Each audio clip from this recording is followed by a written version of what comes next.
2mg plus O2 2mgo, 2mg plus O2 2mgo, H2 વત્તા O2 H2O, H2 વત્તા O2 H2O. Students, શું તમે પણ આ રીતે પ્રક્રિયાને તૈયાર કરો છો, આ રીતે પ્રક્રિયાને ગોખો છો? તો ઊભા રહો, કોઈ દિવસ પ્રક્રિયાને ગોખવાની ના હોય, અને આવું કરતા હોય તો આજથી બંધ કરી દેજો. કે પીડર ક્લાસીસ તમારા માટે એવી ટેકનિક અને એવી કોન્સેપ્ટ લઈને આવ્યા હશે કે તમને ગોખવાની જરૂરત જ નહીં. અને જો તમે ગોખતા હશો તો ગેરંટી તમને યાદ નહીં રહે, તમે લોચો કરશો જ. એના કરતાં સમજેલી વસ્તુ કોઈ દિવસ ખોટી પડતી નથી. તો દેખો સ્ટુડન્ટ્સ, મેં તમારા માટે કેમિકલ ફોર્મ્યુલા એટલે કે રાસાયણિક સૂત્ર, તમને રાસાયણિક નામ આપેલું હોય કેલ્શિયમ કાર્બોનેટ, તો એનું રાસાયણિક સૂત્ર શું થાય? CaCO3. જો બનાવતા ન આવડતું હોય તો મેં તમારા માટે ટોટલી 3 વિડીયો બનાવ્યા, 3 પાર્ટ બનાવ્યા. એની અંદર મેં તમને કેમિકલ ફોર્મ્યુલા બનાવતા શીખવાડ્યા છે. હવે એના આધારે જે વિદ્યાર્થીને કેમિકલ ફોર્મ્યુલા બનાવતા આવડતા હશે એને હું વચન આપું છું કે એને આ પ્રક્રિયાઓ લખતા 100% આવડશે. તો ચલો વિડીયોની શરૂઆત. હવે તમારે તમારી સામે પ્રક્રિયા છે, જુઓ. પહેલી પ્રક્રિયા, બીજી અને ત્રીજી. તમને એટલું તો ખ્યાલ છે ને કે જેમની વચ્ચે પ્રક્રિયા થતી હોય એને પ્રક્રિયક કહેવાય, અને જે નવો પદાર્થ બને એને નિપજ કહેવાય. કેલ્શિયમ હાઇડ્રોક્સાઇડ અને કાર્બન ડાયોક્સાઇડ વચ્ચે પ્રક્રિયા થાય છે એટલે એને પ્રક્રિયક કહેવાના, અને કેલ્શિયમ કાર્બોનેટ ને પાણી એ નવો પદાર્થ બને છે એટલે એને નિપજ કહેવાય. શોર્ટકટ પર હું તમને કહી શકું, તમે આમ ઊભા રહો ને તો તમને ખબર પડે. આ ડાબી બાજુ છે અને આ જમણી બાજુ છે. તીરની ડાબી બાજુ પ્રક્રિયક હોય અને તીરની જમણી બાજુ નિપજ હોય. તો દેખો સ્ટુડન્ટ્સ, હવે તમારે આ રીતે બનાવવાનું. હવે પ્રશ્ન એ જ છે ને કે જ્યારે કેલ્શિયમ હાઇડ્રોક્સાઇડનું સૂત્ર જ ના આવડે તો એ શું લખી શકે? એટલા માટે તો મેં તમને સૂત્ર બનાવતા શીખવાડ્યા. હવે જુઓ, કેલ્શિયમ હાઇડ્રોક્સાઇડનું સૂત્ર બનાવવાનું છે તો આપણે અહીંયા રફ જગ્યાએ પણ કામ કરવાના છે. જોવા છે, ધ્યાન આપવા વિનંતી. જુઓ, દેખો સ્ટુડન્ટ્સ, આનું બનાવવા માટે મેં તમને કીધું ને કે આયન તૈયાર કરવાના, બધું થઈ જાય. તો ચલો, કેલ્શિયમ હાઇડ્રોક્સાઇડ, કેલ્શિયમનું આયન તમને યાદ છે શું થાય? Ca2 plus. હાઇડ્રોક્સાઇડનો આયન શું થાય? OH1 minus. હવે અલગ અલગ હોય તો મેં કીધેલું કે ચોકડી ગુણાકાર કરવાનો. તો આ 2 આપ્યા આવે, 1 આપ્યા આવે એટલે 1 Ca, એકની કોઈ વેલ્યુ નહીં. આ બે બંનેના કહેવાય એટલે કૌંસમાં લખશું તો સૂત્ર તૈયાર, CaOH ટ્વાઇસ. તો દેખો, કેલ્શિયમ હાઇડ્રોક્સાઇડની જગ્યાએ લખી દો CaOH ટ્વાઇસ વત્તા carbon dioxide. Students, carbon dioxide સૂત્ર તો આપણને બધાને ખબર જ હોય, જેને કહેવાય CO2. તીર માર્યું? હા. હવે તમે અહીંથી પણ સેટલમેન્ટ કરો, પણ ડાયરેક્ટલી અહીંથી પણ થાય. કેલ્શિયમ કાર્બોનેટ, તો કેલ્શિયમ કાર્બોનેટનું બનાવીએ. ચલો, તો કેલ્શિયમનું આયન શું થાય? Ca2 plus. કાર્બોનેટનું આયન શું થાય સ્ટુડન્ટ્સ? CO3 2 minus. બે સરખા ઉડી જાય. તો સૂત્ર તમારા જોડે આવી ગયું CaCO3. તો અહીંયા સૂત્ર બનશે CaCO3. અને આટલું તો આપણને ખ્યાલ હોય ને કે પાણી શું કહેવાય, તો લખી દેવાનું H2O. હવે મુખ્ય કામ હવે આવ્યું, તમારે ગણવાનું, જોવાનું કે બંને બાજુ બધું સરખું થયું છે કે નહીં થયું. જોઈએ આપણે. જુઓ, અહીંયા દેખો સ્ટુડન્ટ્સ, આને પ્રક્રિયક કહેવાય અને આને નિપજ કહેવાય. તો અમે તમને પહેલાથી કીધું. હા, તો જુઓ સ્ટુડન્ટ્સ, પ્રક્રિયકમાં Ca કેટલા છે? 1. તો નિપજમાં પણ Ca પરમાણુ કેટલા છે? 1. એટલે વાંધો નહીં. તમે જુઓ, હવે અહીંયા જોવાનું, Ca 1 છે એટલે વાંધો નહીં. હવે જુઓ તમે, પ્રક્રિયકમાં C1 છે તો નિપજમાં પણ C1 જ છે એટલે કોઈ ટેન્શન નહીં. જુઓ તમે, Ca પણ 1 છે, અહીંયા પણ Ca 1 જ છે. કાર્બન 1, અહીં કાર્બન 1. હવે જો ઓક્સિજન, તમે અહીં ઓક્સિજન પહેલાં ગણો. દેખો, આ 2, આવા 2 અને આ 2 એટલે ટોટલ કેટલા થયા? ટોટલ 4. હા, તો અહીં 4 થઈ ગયા. દેખો, આ 3 ને 1 4 એટલે થઈ ગયા. એટલે બધું ઓકે જ છે. બાકી રહ્યું H. તો H કેટલા વિદ્યાર્થીઓ? 2. તો જુઓ, H2 બધું જ okay. Ca1 carbon 1 carbon 1, oxygen 4 oxygen 3 ને 1 4. હાઇડ્રોજન 2 અને અહીં હાઇડ્રોજન 2. પ્રક્રિયા ઇઝ કમ્પ્લીટેડ. આ પ્રક્રિયાને સમતોલિત સમીકરણ કહેવાય. સમતોલિત પ્રક્રિયા કહેવાય. જે પ્રક્રિયામાં બંને બાજુ સરખું હોય, પરમાણુની સંખ્યા સરખી હોય, ઓક્સિજન 2 ઓક્સિજન 2, કેલ્શિયમ 2 કેલ્શિયમ 2, તો એવા સમીકરણને સમતોલિત સમીકરણ કહેવાય. અને એવું ના હોય, કદાચ મેગ્નેશિયમ 3 હોય અને અહીં પર મેગ્નેશિયમ 2 હોય, તો એને અસમતોલિત કહેવાય, ખોટી પ્રક્રિયા કહેવાય. આ બધું જ મેં ડિટેલમાં ઓલરેડી ચેનલ પર આખું પ્રકરણ 1 બનાવ્યું છે, જોઈ શકો છો. આ આપણે એનું રિવિઝન કરી રહ્યા છીએ, શીખી રહ્યા છીએ. જે કચાશો એ કચાશને દૂર કરી રહ્યા છીએ. વિડીયો ગમે તો વિડીયોને લાઈક કરજો, ચેનલને સબસ્ક્રાઈબ પણ કરજો અને બેલ આઇકનને પણ ઓન કરી દેજો, કેમ કે હું ડેલી વિડીયો મૂકું છું, તમારી સુધી પહેલું આવી જાય. ચલો આગળ જોઈએ. હવે તો આ પ્રક્રિયા પૂરી થઈ ગઈ સ્ટુડન્ટ્સ. હવે આનો વારો આવ્યો. ચલો, ઝીંક. તો ઝીંકને શું કહેવાય? ઝીંક એટલે Zn. આ તો આપણને આવડે જ. સિલ્વર નાઇટ્રેટનું બનાવવાનું છે. તો સિલ્વર નાઇટ્રેટનું બનાવવા માટે હું પહેલાં મને સાફ કરું, જુઓ, એટલે આપણે જગ્યા મળી જાય. જુઓ, ચલો, સિલ્વર નાઇટ્રેટ. સિલ્વરનો આયન તો સિમ્પલ છે, Ag1+ જ થાય. નાઇટ્રેટનો આયન આપણને ખ્યાલ હોવો જોઈએ. શું થાય? 1- એક ઉડી જશે તો સૂત્ર બનશે AgNO3. તો સ્ટુડન્ટ્સ લખો, એ સિલ્વર નાઇટ્રેટની જગ્યાએ લખી દો AgNO3. હવે દેખો શું બને છે? ઝીંક નાઇટ્રેટ. ચલો, ઝીંક નાઇટ્રેટ બનાવવાનું છે. તો ચલો, ઝીંકનો આયન સ્ટુડન્ટ શું થશે? બોલો શું થશે? ઝીંકનો આયન Zn2+. નાઇટ્રેટનો આયન અબી જ લખ્યો NO3 1-. અલગ અલગ આયા તો અહીં પર લાવો. તો દેખો Zn આ બે બધા ના કહેવાય, એટલે કોન્સમાં જતું રહે કે ના જતું રહે? હા, જતું રહે સાહેબ. તો જુઓ, Zn કોન્સમાં આવશે NO3 કોન્સ પૂરો અને 2 ટ્વાઇસ વત્તા સિલ્વર એટલે ચાંદી એટલે Ag. હવે જુઓ હેડો સમતોલિત થયું કે નહીં થયું. જુઓ, અહીં પર ઝીંક એટલે કે Zn 1. તો વાલા વિદ્યાર્થીઓ અહીં પર પણ 1 જ. હવે જોજો, હા, જુઓ તમે અહીંયા 2 લાગ્યા ને? કેટલા લાગ્યા? 2.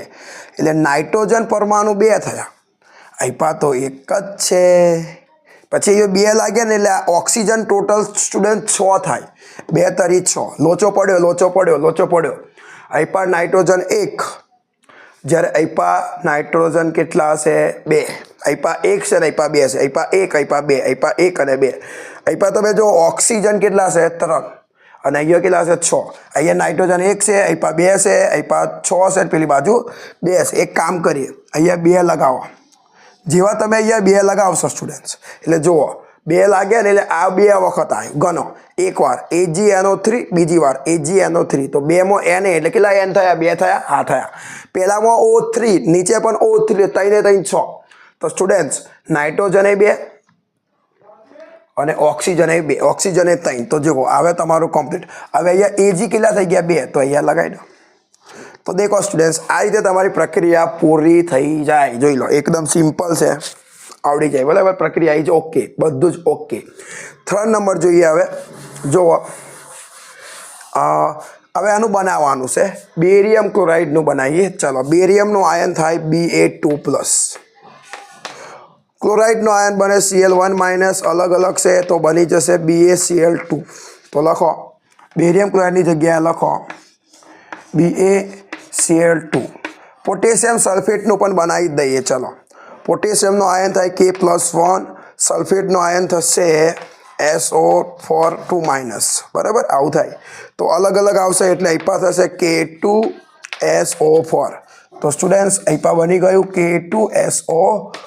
તીર મારો. હા, હવે અહીં પરનું જોઈએ, નિપજ બાજુનું શું બનાવવાનું છે? મારા બેરિયમ સલ્ફેટ. તો બેરિયમનું આયન લખો ને Ba2+, સલ્ફેટનું આયન લખો ને SO4 2-. 2 ઉડી જશે તો સૂત્ર ઇઝ તૈયાર BaSO4. તો લો BaSO4. Last and final potassium ક્લોરાઇડનું બનાવવાનું છે. એ તો બનાવી દઈએ ને. પોટેશિયમનું આયન K+1, ક્લોરાઇડનો આયન Cl1-. 1 ઉડી જશે તો સ્ટુડન્ટ સૂત્ર તૈયાર. હવે ખાલી તમે એટલું જોઈ લો કે પ્રક્રિયા સમતોલિત છે કે નહીં. જુઓ, અહીંયા Ba 1, અહીં પર Ba 1, વાંધો નહીં. અહીં પર S પણ 1, અહીં પર S પણ 1. Oxygen 4, oxygen 4. ડન છે સ્ટુડન્ટ્સ. જો હવે એક લોચો છે, અહીંયા કે કેટલા છે 2, અહીંયા કેટલા છે 1, અહીંયા સીએલ કેટલા 2, અહીંયા કેટલા 1. તકલીફ એ છે કે કે અને સીએલ 2 2 છે અને અહીં પર 1 1 છે, અહીં પર 2 2 1 1 2 2 1 1. આવું થાય ને તો એક હું તમને શોર્ટકટ કહું સ્ટુડન્ટ્સ, કોઈ દિવસે ને નાની સંખ્યા મોટી થઈ શકે, જે ઓછા હોય ને એ વધારે આવી શકે, પણ જે વધારે હોય એ ઓછા ના આવી શકે. સમજો, એક રૂમ હોય એ રૂમમાં ઓછા જણ હોય તો એ વધારે લોકો આવી શકે, પણ જે રૂમમાં ફૂલ જ હોય એ બીજા આવી શકે ઓછા, એટલે ના થઈ શકે. બરાબર, એટલે તમારે ને ઓછા ને વધારે કરવાના. તો અહીંયા 2 લગાવી દઈએ એટલે થઈ ગયું. જો લો K2 A2 CL2 CL2. ચલો હવે આપણે આગળ જોઈએ. વિદ્યાર્થીઓ હવે જુઓ, હું તમને કમ્પ્લીટ રીતે કહી દઉં કે આ જે પ્રક્રિયા છે ને એ તમારું જે પ્રકરણ 1 છે રાસાયણિક પ્રક્રિયા અને સમીકરણ, એના જે સ્વાધ્યાય છે ને એ સ્વાધ્યાયમાંથી જ લીધેલી છે. એટલે તમારું સ્વાધ્યાયમાંથી પણ પ્રશ્ન પૂછાય છે, એટલે આ કમ્પ્લીટ રીતે ધ્યાન આપો. ચલો જો હવે ચોથો નંબર લખ્યું છે પોટેશિયમ બ્રોમાઇડ. આપણે એના સાઈડમાં બનાવીએ ને સમીકરણ બનાવવાનો ટ્રાય કરીએ, આવડી જ જાય. પોટેશિયમ બ્રોમાઇડ, તો ચલો પોટેશિયમનો આયન લખો K+1. શું થાય K+1. બ્રોમાઇડ એટલે કે એનો થઈ જાય Br1 - ઉડી જશે 1 1, તો બની જશે ને KBr. તો ચલો KBC ને KBr બને, એટલે થોડુંક જોજો. KBr શું બનશે KBr, હા, વત્તા બેરિયમ આયોડાઇડનું લાવવાનું છે આપણે. તો બેરિયમ આયોડાઇડ કેવી રીતે આવશે? બેરિયમનો આયન લખીએ Ba2+. સ્ટુડન્ટ્સ, આયોડાઇડનો આયન 1- થાય એટલે અલગ અલગ છે, એટલે શું થઈ જશે Ba2 બનશે, કેમ કે આ બેરિયમનો 2 હશે ને આયોડાઇડનો 1 છે, 1- એટલે અલગ અલગ Ba2. આ સારું છે Ba2. ચલો પોટેશિયમ આયોડાઇડનું બનાવવાનું ને, ચલો બનાવીએ છીએ. જુઓ, હા ને, ચલો જુઓ પોટેશિયમ આયોડાઇડ. પોટેશિયમનો આયન થશે K+1, આયોડાઇડનો આયન થશે 1-, તો 1 1 ગાયબ, Ki. કેટલા 2 અક્ષર જ આવે, યાદ રાખજો. 2 અક્ષરનું પણ આવે potassium iodide. Plus barium bromide, barium को ब्रोमाइड करना है ना, बेरियम ब्रोमाइड, तो बेरियम नो आयन Ba2+, ब्रोमाइड नो आयन Ba1-, अलग अलग चौकड़ी Ba Br2, तो शुद्ध तो आई गयु Ba Br2. હવે તમે એક વખત ખાલી ચેક કરો. ચલો કે કેટલા છે? 1. અહીંયા પણ કે 1 જ છે. અહીંયા જુઓ તમે Br કેટલા છે સ્ટુડન્ટ્સ? 2 છે. લોચો તો પડવાનો જ છે, તમને નહીં લાગતો? KBr જોઈએ, કંઈ નહીં, ચલો ને, હા થઈ જશે. K1 તો K1 છે. Br કેટલા છે? અહીંયા 1. અહીંયા કેટલા છે? 2 છે. તો એ 2 કરવા માટે અહીંયા 2 લગાવશું આગળ, એટલે જેવા અહીંયા 2 લખે એટલે Br2, તો અહીંયા પણ Br2. તો લોચો પડ્યો ને, કે કેટલા થઈ ગયા? 2. તો અહીંયા 2 લગાવી દો. હવે બધું જ ઓકે, દેખો 2 લગા, Br2 તો Br2, K2 તો K2. હવે તમે જો I કેટલા? 2, તો I2 અને Ba 1 જ છે. તો થઈ ગઈ પ્રક્રિયા પૂરી. જોઈ લો. હવે આગળ વધીએ સ્ટુડન્ટ્સ. હાઇડ્રોજન છે, અને જ્યારે હાઇડ્રોજન આવે ને તો તમારે ખાલી હાઇડ્રોજનનો H એકલો નહીં લખવાનો, આવું H એકલો ના લખાય. હાઇડ્રોજન મતલબ હાઇડ્રોજન વાયુ એટલે H2, ક્લોરીન એટલે કે ક્લોરીન વાયુ એટલે Cl2. હવે આ તો એકદમ ઈઝી, H અને Cl ભેગા કરી દો તો શું બનશે? HCl. હવે H કેટલા? 2, Cl પર કેટલા? 2. તો અહીંયા લાગે. કોઈક વિદ્યાર્થી એવું વિચારે સાહેબ આગળ જ કેમ લાગે, એના રૂલ હોય. તમે અહીંયા લગાવી દો તો એને જ બને ને, H2 એ જ થયું, તો મતલબ શું? કંઈક તો નવું થવું જોઈએ ને. હા, તો દેખો હાઇડ્રોજન ક્લોરાઇડને કહેવાય HCl. આ એક વાયુ છે, સોરી સ્ટુડન્ટ્સ, આ એક એસિડ છે જે આપણે આપણા ઘરે વાપરીએ છીએ. HCl હાઇડ્રોજન ક્લોરાઇડ, બરાબર. અને એનું પાછું બીજું નામ આ રહ્યું, હાઇડ્રોક્લોરિક એસિડ. આવી ગયું ને? દેખો હાઇડ્રોજન ક્લોરાઇડ એટલે HCl, હાઇડ્રોક્લોરિક એસિડ એટલે HCl. એટલે આ HCl ના 2 નામ, HCl ને હાઇડ્રોજન ક્લોરાઇડ પણ કહેવાય અને હાઇડ્રોક્લોરિક એસિડ પણ કહેવાય. ચલો આપણે ત્રીજું, મેગ્નેશિયમ એટલે Mg. હાઇડ્રોજન ક્લોરાઇડ તમારે બનાવવું હોય તો દેખો બની જાય હાઇડ્રોજન એટલે H1 પ્લસ ક્લોરીન વાયુ એટલે Cl1 માઇનસ ઉડી જાય એટલે શું બની જાય HCl. તો ચલો HCl પણ એ 2 મોલ હોય એટલે એ 2 લગાવવા પડે. હવે મેગ્નેશિયમ ક્લોરાઇડનું બનાવીએ. ચલો મેગ્નેશિયમનો આયન Mg2 પ્લસ ક્લોરીનનો આયન 1 માઇનસ અલગ અલગ ચોકડી તો MgCl2 તો બની ગયું MgCl2 અને હાઇડ્રોજન તો હાઇડ્રોજન એટલે H2 વાયુ. દેખો સમતોલિત છે Mg1 Cl2 hydrogen 2 this is a okay point. ચલો સ્ટુડન્ટ્સ આજે 7 જ લઈએ છીએ. નેક્સ્ટ વિડીયોની અંદર કવર કરી લેશું. ચલો સોડિયમ એટલે Na વત્તા ક્લોરીન એટલે મેં કીધું ને ક્લોરીન વાયુ એટલે Cl2. હવે આ 2 જ છે એટલે સોડિયમ ક્લોરાઇડ એટલે શું બને કહું NaCl જ બને. હવે અહીંયા એક લોચો છે Na એક છે અહીંયા એક છે Cl2 અને અહીંયા 2 છે તો અહીંયા 2 લગાવો તો દેખો Cl2 તો 2 લગાવે એટલે Cl ઓટોમેટિક 2 થઈ ગયા બટ Na કેટલા થઈ ગયા 2 તો અહીંયા આગળ 2 લગાવી દો. તો દેખો સ્ટુડન્ટ્સ મેં તમને આ ટોટલી 7 પ્રક્રિયાઓ બનાવતા શીખવાડી.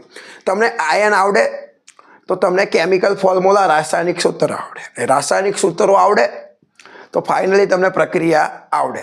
પરીક્ષાની અંદર તમને આવું પણ પૂછાઈ શકે. તમને આવું લખેલું હોય અને તમારે આ રીતે લખવાનું હોય એવું પણ પૂછાઈ શકે જ છે. કોઈક વાર તમને ડાયરેક્ટલી આવું આપી દે અને એને તમારે સમતુલિત કરવાની. એ હવે આપણે આવતા વિડીયોની અંદર કવર કરશું. ઓકે સ્ટુડન્ટ્સ આ વિડીયોની અંદર બસ આટલું જ. વિડીયો ગમ્યો હોય તો વિડીયોને લાઇક કરી દેજો, ચેનલને સબસ્ક્રાઈબ કરજો, બેલ આઇકનને ઓન કરી દેજો અને જેટલા પણ તમારા સગા સંબંધી હોય ફ્રેન્ડ હોય એને આ વિડીયો મોકલી દો જેથી એને પણ ફાયદો થાય. એને કચાશ હોય તો એ કચાશ દૂર થઈ જાય. ઓકે સ્ટુડન્ટ્સ મળી હવે આવતા વિડીયોની અંદર.